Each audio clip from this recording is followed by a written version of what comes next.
Muito bem, caros alunos, bom dia, boa tarde ou boa noite, dependendo de qual horário você está assistindo este vídeo. Eu sou o professor Fábio e hoje a gente vai tratar, é uma revisão também de conceitos básicos, de coisas muito simples, mas eu sei que muita gente tem dificuldade com isso em língua inglesa, que é como que eu estruturo as frases em língua inglesa. Deixa eu falar um pouquinho antes sobre isso. E, inclusive, a gente vai ter aqui alguns exemplos, eu vou mostrar alguns slides, e acho que vocês vão entender bem essa questão. Quando você tem uma língua como a língua portuguesa, a gente sabe que a ordem dos nossos elementos ela varia bastante. Então, por exemplo, eu consigo colocar a frase do tipo assim: Joaquim comprou um carro vermelho semana passada. E eu posso também dizer, semana passada, um carro vermelho foi comprado por Joaquim, ou Joaquim, na semana passada, comprou um carro vermelho. Não importa muito isso daí. Só que quando a gente vai para o inglês, a primeira coisa que complica muita gente é eu tenho mudança de ordem de algumas coisas. Só que antes da gente começar, deixa eu colocar para vocês algumas coisas básicas, alguns conceitos fundamentais para a gente falar sobre ordem das coisas em inglês. Primeira coisa, em língua inglesa, a ordem dos elementos ela é fixa. Então, o que eu vou mostrar na aula de hoje, vocês gravem, porque a ordem dos elementos não muda. Esse é o primeiro ponto. Segundo ponto, além da ordem não mudar, determinadas construções elas são fixas. Então, quer dizer, você não vai escrever de outra maneira, você não vai utilizar de outra maneira. Então é interessante a gente começar a situar esse tipo de coisa. Então vamos a algumas coisas que eu acho que vocês vão curtir. Então vamos fazer uma revisão da ordem das palavras. E a primeira coisa que a gente tem que observar é o seguinte: em inglês nós temos algumas classes de palavras. Essas classes de palavras elas são as mesmas do português, inclusive algumas têm até algumas divisões muito parecidas, mas a gente quando está estudando uma língua estrangeira, ou pelo menos em tese quando a gente está estudando uma língua estrangeira, a gente não diferencia muito os subtipos. Por exemplo, em português, muita gente aprende sobre os tipos de substantivo. Se é substantivo próprio, se ele é comum, se ele é concreto, se ele é abstrato e por aí vai. Adjetivos, a gente também estuda alguns adjetivos. Verbo transitivo, verbo intransitivo, verbo de ligação e por aí vai. Em inglês é um pouco mais simples, porque muitas dessas categorias você não precisa conhecer, embora ajude muito, quando você vai construir frase, principalmente se você precisa falar. Então vamos começar aqui. Noun é o que a gente chama em português de substantivo. E vocês vão perceber que os nomes são muito parecidos com nomes em português, exceto por noun, que noun seria nome, ou nomear alguma coisa, e que faz mais sentido do que você chamar de substantivo. Article, que é o artigo. Aqui eu não vou especificamente falar sobre artigos, porque artigo ele segue uma regra muito parecida com a do português, só que há alguns tipos específicos, como o artigo zero, que quando você não pode usar, e tudo mais. Aqui eu vou me focar em ordem. Adjective, que é o nosso adjetivo, e o adjective é onde as pessoas têm mais dificuldade. O pronoun, que é o pronome. Pronome não é muito diferente do que a gente tem em português, exceto que quando você tem pronoun, você não tem um substantivo. Em português a gente tem umas diferenças com relação a isso. Verb, que é o verbo. Aqui vocês vão perceber que os verbos também são muito parecidos com o português, algumas concepções. Adverb, que é aquilo que vai ajudar a você intensificar ou modificar um adjetivo ou um verbo. Em inglês é fixo isso. Em português, às vezes o advérbio ele entra no lugar de substantivo em algumas situações. E preposition, que é a preposição. Em inglês, a preposição ela tem muito mais a ver com lugar, com direção. Nesta aula, nós vamos focar em substantivo, adjetivo e verbo, que é o mais essencial. Os outros termos, eles exigem aulas separadas, até porque tem usos muito específicos, sobretudo preposition, que eu considero uma das partes mais complicadas do inglês. Então, vamos ler essa frase aqui. She was a very old lady. Ela era uma dama muito velha. E aí eu fiz uma separação para a gente ver as classes de palavras. Então nós temos she, que é um pronoun, mas poderia ser, por exemplo, Mary, daí seria um noun. Was é o verbo to be no passado, no caso o era. Lembrando que em inglês, ser e estar não tem diferença. É o mesmo verbo. Aliás, a maior parte das línguas funciona assim. A é um artigo indefinido, um undefined article, que no caso é o uma. Very, que é um adverb, que vai modificar, vai intensificar o termo old, que é velha. E lady, que é o nosso noun. Eu poderia escrever, por exemplo, she was very old. Eu poderia, sem problema nenhum. Inclusive porque eu tenho algumas construções que me permitem fazer isso, mas depois eu vou explicar isso melhor. Very old não é que me permitem ou não me permitem fazer isso. Então assim, quando a gente vai falar então she was a very old lady, essa estrutura ela também pode ser entendida desta forma. She é o subject ou sujeito, was é o verb e os complements são o a very old lady. E aqui vem a primeira regrinha básica no inglês. Todas as frases no inglês são sempre sujeito, verbo e complementos. Sempre. Mesmo quando você tem perguntas, você tem que colocar um verbo auxiliar antes, que vai ser sempre um verbo to be, ou um verbo to have, ou um verbo to do, ou qualquer modal. O can, could, would, should, will, todos eles são modal verbs. E quando você faz pergunta, você coloca sempre esse verbo auxiliar antes. Por que que você coloca antes o verbo auxiliar? Qual que é a regra por trás disso? Diferente do português, o inglês não tem uma entonação própria para pergunta.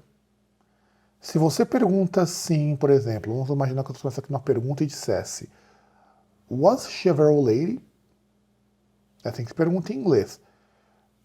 E é uma entonação muito parecida se eu disser She was a very old lady. Então, não existe uma entonação que a gente tem no português quando a gente quer perguntar. Inclusive, isso, para quem não é falante do português, confunde um pouco. Porque, em geral, é mais prático você já indicar antes para o teu interlocutor, olha, eu vou te fazer uma pergunta, do que ter que depender da entonação. Mas em inglês tem outros problemas que têm a ver com a parte de stressed, que seria como que você entoa as coisas. Eu não vou entrar nisso não nessa aula, não nesse reveal. Aí, vamos então revisar aqui. There's no change in the phrase order. Quer dizer, você nunca altera esta ordem. Mas alguém pode pensar, professor, mas se eu tenho, por exemplo, o was, você colocou o was antes do she. Isso só vai acontecer porque os verbos to be, to do e to have são verbos auxiliares. E auxiliary verbs sempre aparecem antes do sujeito. Isso também é uma regra para perguntas. Mas normalmente as regras para perguntas eu sempre deixo quando a gente está estudando os tenses. Então, nos tenses vocês veem essas construções. Então, não é uma regra separada que a gente precisa colocar aqui. Mas, se for o caso, questions in English, you just make using an auxiliary verb. Ou seja, você só faz utilizando o verbo auxiliar. Como se não bastasse, também vai ser sempre sujeito, verbo e complementos, porque isso em português nós chamamos de ordem direta, ou direct order. Em inglês não existe uma ordem inversa, pelo menos não no inglês padrão. In the standard English, a gente imagina que as estruturas vão se manter mais ou menos iguais. Tantas as estruturas não mudam que quando a gente tem que utilizar preposição, a forma como a gente coloca essas preposições no inglês fazem muito pouco sentido. Então, dica número 1. Don't translate word by word. Porque tradução, quando você está estudando uma segunda língua, seja ela qual for, tem uma função específica, que é de te apresentar uma palavra nova, você conhecer um vocábulo novo. Então, não é o caso aqui. E aí, ordem dos adjetivos. Nós temos aqui duas regrinhas, que é a seguinte. A primeira é a regra principal. Adjectives must be used before nouns. Então, a primeira regrinha geral é: os adjetivos devem ser usados antes dos substantivos. Essa é a regra que eu considero, talvez, a que as pessoas mais se confundam. Então, vamos ver aqui como que funciona isso. E antes, uma coisa que vocês provavelmente nunca estudaram. Em inglês, é uma coisa tão fixa que até os adjetivos têm uma ordem. Então a sequência, ela é sempre assim. Opinion, que é opinião, o que você acha daquilo. Size, que é o tamanho. Quality, que é a descrição física. Shape, forma. Age, idade. Color, cor. Origin, origem. Material, material. Type, o tipo, e o purpose, que é o propósito. E se você for utilizar um número, o número vem sempre antes de tudo isso. Então vamos ver aqui uma tabela com alguns exemplos que eu já deixei separado para vocês. É claro que eu não coloquei todos, porque tem alguns que são muito difíceis de vocês usarem normalmente. Então aqui alguns exemplos. O que a gente tem de opinion? Unusual, que é aquilo que não é convencional. Lovely, que é amável, afável, como a gente pode dizer em português. Beautiful, que é belo. Tamanho, size. Big, grande. Small, pequeno. Tall, alto. Quality, que é a parte física. Thin, que é fino. Rude, que é, vamos dizer, grosseiro. Untidy, que é bagunçado. Então, untidy, rude e thin. Temos também aqui young, old, youthful, que é ligado à parte de idade. No caso aqui seria jovem, velho e jovial. Youthful é cheio de juventude. Color, que são cores. Blue, azul. Red, vermelho. E pink, rosa. Origin, que é de onde veio. Dutch, holandês. Japanese, japonês. Turkish, turco. E por último aqui na nossa sequência, material. Metal, wood, plastic. Metal, metal. Wood, madeira. Plastic, plástico. Aí vamos ver aqui algumas construções para a gente ver como que funciona essa ordem. Então, strange blue lights.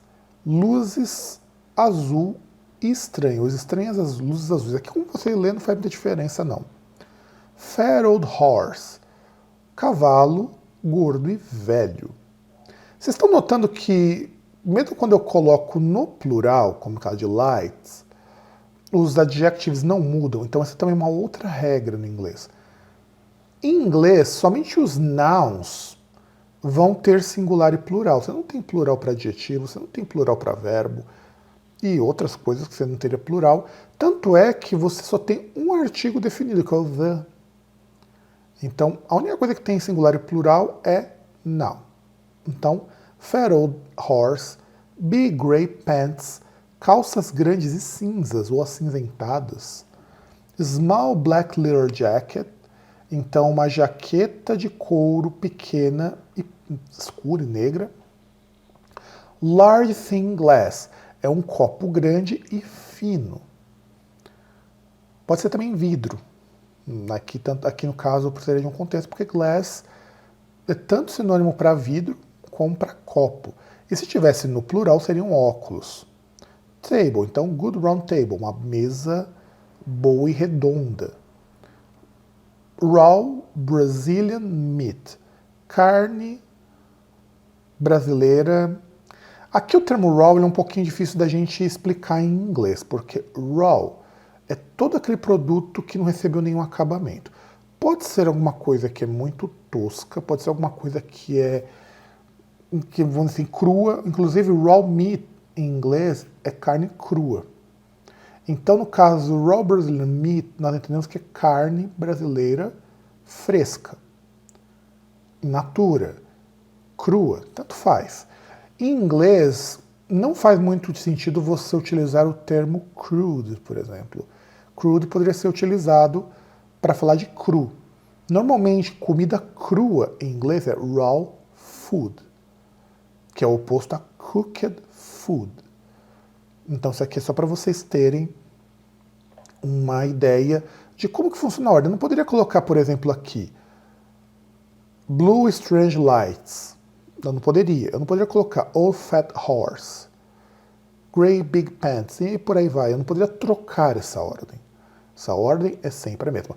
Só que não há tanta necessidade de você se preocupar muito com isso, porque de você saber que se coloca antes, com o tempo você acaba se acostumando, porque tem construções que não fazem muito sentido se você trocar a ordem. Então pode ficar tranquilo com relação a isso, tranquilo ou tranquila.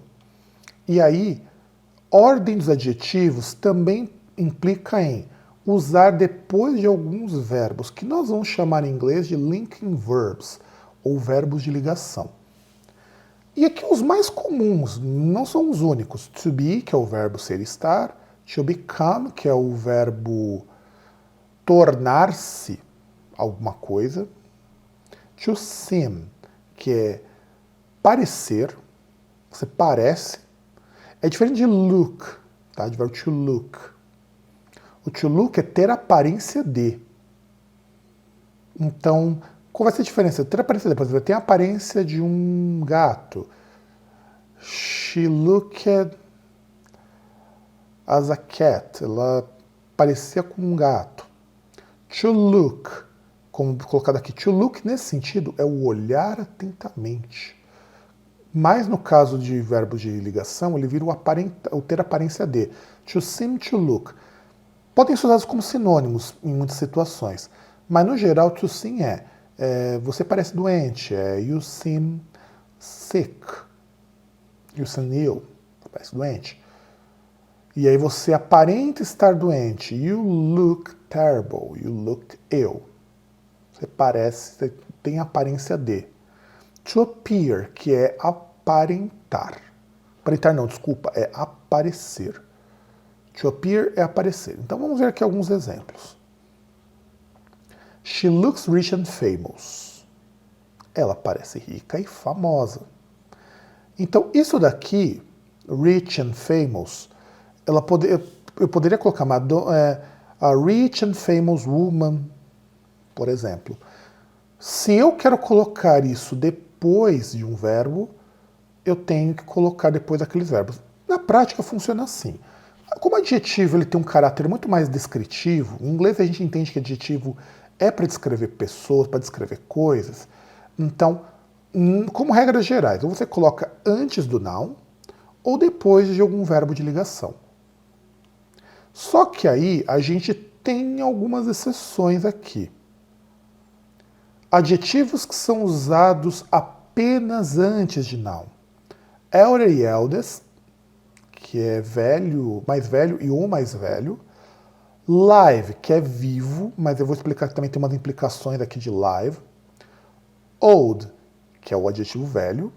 E little, que é o pequeno. Vamos começar com elder e eldest, que na verdade é uma forma muito antiga de eu me referir a older e oldest. Tanto que eu vou colocar o exemplo como oldest para ficar um pouco mais fácil. Então, my oldest brother lives with his wife. Meu irmão mais velho vive com a sua esposa. Eu não poderia colocar esse oldest depois de um verbo. Eu não poderia colocar assim, she is the oldest. Você tem que colocar the oldest who. Ela é a mais velha de quem? She's my oldest brother, my older sisters. She's my oldest friend. Então, elder e eldest, que são as formas mais formais e mais arcaicas de older e oldest, você tem que colocar sempre antes do substantivo. Além disso, você tem um verbo, a palavra live. Live é aquilo que está vivo. Então, I've seen a live fish in the river. Eu vi um peixe vivo no rio. Então, live, no sentido de estar vivo, ele é sempre junto do noun. Depois vocês vão ver aqui que tem uma pegadinha com live aqui. Old. Aqui old, para você ter que usar ele antes do noun, ele, que só pode ser usado antes do noun, inclusive, é quando você tem old no sentido de tempo que você conhece uma pessoa. Então, Sarah is talking with an old friend. Sarah está conversando com uma amiga de longa data, uma amiga que ela conhece há muito tempo. E não uma amiga velha. Porque, olha só, eu trouxe aqui uma comparação para ficar um pouco mais fácil. Sarah's friend is old. Então, quando eu digo Sarah's friend is old, eu estou dizendo que a amiga dela é velha. Sarah's talking with an old friend. Sarah está conversando com uma amiga, uma velha amiga. Essa velha amiga não é que a pessoa tenha idade, mas que eles se conhecem há muito tempo. Eu até poderia colocar assim, Sarah is with an old friend. Sarah está com uma amiga de longa data. Então, o old, quando você coloca ele depois do noun, utilizando um verbo de ligação, você se refere à idade. Quando vai dizer is old, is elder ou eldest, aí tanto faz como você vai colocar. Little, com o sentido de pequeno, é sempre antes do substantivo. Então, this very little apartment was bought last month. Este apartamento muito pequeno foi comprado no mês passado. Então, little com o sentido de pequeno. Se for pouco, aí tanto faz. Você colocar antes ou depois. Com o sentido de pequeno é sempre antes. E aí temos os adjetivos que são colocados sempre depois dos verbos. E é aqui que entra os equivalentes de alguns que a gente colocou ali. Os substantivos, uma parte significativa deles que comecem com a. A float, que é flutuante. Afraid, que é amedrontado. Aqui eu estou colocando só alguns exemplos, não são todos. A light, como aquilo que seria mais leve, aquilo que seria leve. A like é parecido. Alive é o vivo. Alone é o sozinho. Asleep é o com sono ou sonolento. E awake é o despertado.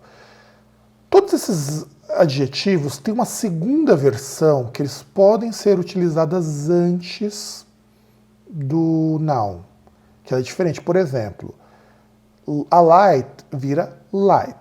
A like vira like. A float vira float. A live vira live, que nós vimos ali antes. Alone pode ser tanto lone quanto lonely. Lone normalmente é aquele que está sozinho. Lonely é o solitário. Asleep, a gente pode utilizar o sleeping. Awake, waken. Afraid, fright. Então, todos esses adjetivos que tiverem essa versão que você utiliza somente depois de verbos, você vai ter uma versão que pode ser utilizada antes dos nouns. Sempre vai ter isso. Então aqui só para a gente ver alguns exemplos. Asleep, que é o sonolento. The baby is asleep. O bebê está com sono. Ou está sonolento. He is an sleeping baby. Ele é um bebê sonolento. Note a diferença aqui. Aqui eu só tenho o asleep, que já se refere diretamente ao baby. Aqui eu preciso da palavra baby para poder manter sentido, senão eu teria um problema muito sério com a parte de construção gramatical. He is sleeping. Esse não faria sentido. Eu estaria quase utilizando um present continuous. Então, isso daqui é como a gente utiliza, por exemplo, asleep. E aí o nosso último exemplo, Angela likes to study alone. Angela gosta de estudar sozinha. Veja que se não fosse esse alone desse jeito, fosse lonely, study lonely, estudar solitariamente, isso não pode ser colocado assim. O lonely, normalmente você coloca ele antes. Assim como lone, que esse é o adjetivo de onde deriva isso daqui. Em geral, o alone, os adjetivos que recebem este a, tem uma versão que permite que eles não recebam este lone. Este a, no caso, e você pode colocar ali antes do não. Então, basicamente, classe, isso daqui é um resumão das principais estruturas de como você trabalha com ordem de palavras em inglês. Ou seja, quando você vai escrever palavras em inglês, frases em inglês, expressões em inglês, atente sempre à ordem correta das coisas. Tudo bem? Então é isso, gente. Espero que vocês tenham aprendido e nos vemos na nossa próxima aula.